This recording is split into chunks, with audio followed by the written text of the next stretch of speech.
and Israel's Ministry of Foreign Affairs.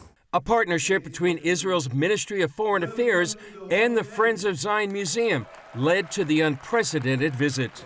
It's the first time in history the State of Israel has officially partnered with 1,000 strategic pastors to commission them as ambassadors to combat anti-Semitism and reach the youth of their generation.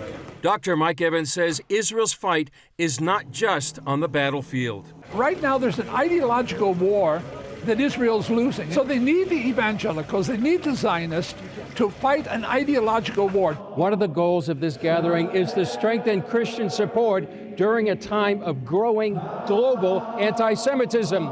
They say the pulpit must speak louder than the propaganda. So it's just, I think, an extraordinary time for pastors to go to their pulpits and to speak with clarity and with boldness and to push back on the anti-Semitism, the bigotry that is being pushed toward Jewish people and toward the people of Israel. Unfortunately, the pulpit has become quiet about those things. We've allowed cultural voices to speak louder to the congregation than the pastors have on these topics. So it's been motivating to make sure that we go back and bring the message of who Israel is to the Lord and our role as Christians to continue to support and pray for Israel.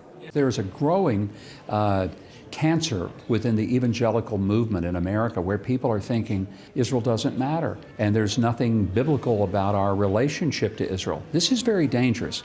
Ambassador Huckabee, a former pastor, sees a rising danger in the church. Because this idea that God will break his covenant, or he has broken his covenant with the Jewish people, it borders on blasphemy. Because if God will break his covenant with the Jewish people, what on earth makes me think as a Christian that he will keep his covenant with me?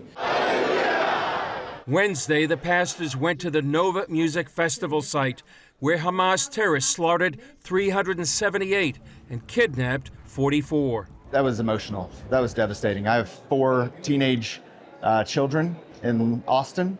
We go to music festivals. That's what you do in Austin. And to think about the kind of terror that those young people experienced, it's just unfathomable. Jiwa believes pastors need to see Israel for themselves. The narrative that the mainstream media, especially in the U.S., has been fed, or the messages that are out there, I think that pastors and church leaders all need to come and understand and see the truth about the matter, the true story, and what actually happened here. This gathering is a prelude to a massive campaign planned for next year. We're launching in 2026 a global program to reach 1 million pastors and 1 million churches globally to teach them a biblical worldview so they realize God's not canceling any promises to the Jewish people, and he's not canceling them to the Christians either.